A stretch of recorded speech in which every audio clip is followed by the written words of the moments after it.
वायनाड हरू की काय म्हणून रायबरेलीला प्रियांकाला न लढवता राहुलजीने आता स्वतःची उमेदवारी घोषित केली। उमेदवार जर आपण काँग्रेसचे विशेषतः पाहिले तर लढायला इच्छुक नव्हते,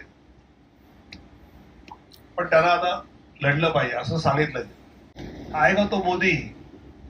त्यामुळे हार्डकोर मोदी वोटर जो असतो आणि एक मोदीजींना अप्रिशिएट करणारा वोटर असतो, त्यांना अप्रिशिएट करणारा वोटर त्या संख्येने बाहेर पडतो जसं होत नाही।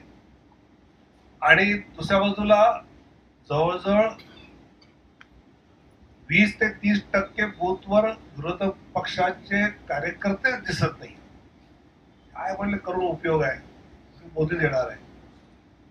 या 400 पारचा हा परिणाम दोन्ही याच्यावर झाला। उमेदवार शेवटी मिळत नाही आणि आता वायनाड हरू की काय म्हणून रायबरेलीला प्रियांकाला न लढवता राहुलजीने आता स्वतःची उमेदवारी घोषित केली। आता प्रियांकाजी लढणं असं चाललं होतं, जवळजवळ त्यांच्या नक्की झालं होतं, पण वायनाडला ज्या प्रकारचं चित्र उभं राहिलं त्यातून त्याने एकदम रायबरेलीकडे आपली सिक्युअर जागा समजून, अमेठीमध्ये तर गेल्या वेळी हरलेच होते, त्यामुळे यावेळी पुन्हा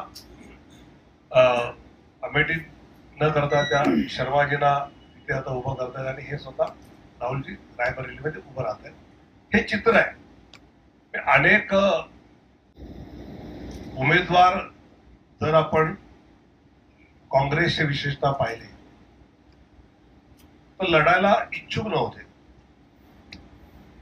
पण त्यांना आता लढलं पाहिजे असं सांगितलं। तर हे चित्र 400 पारच्या जो काही नारा सुरू आहे त्याला धरून देशभरामध्ये आपण नक्की पाहतोय।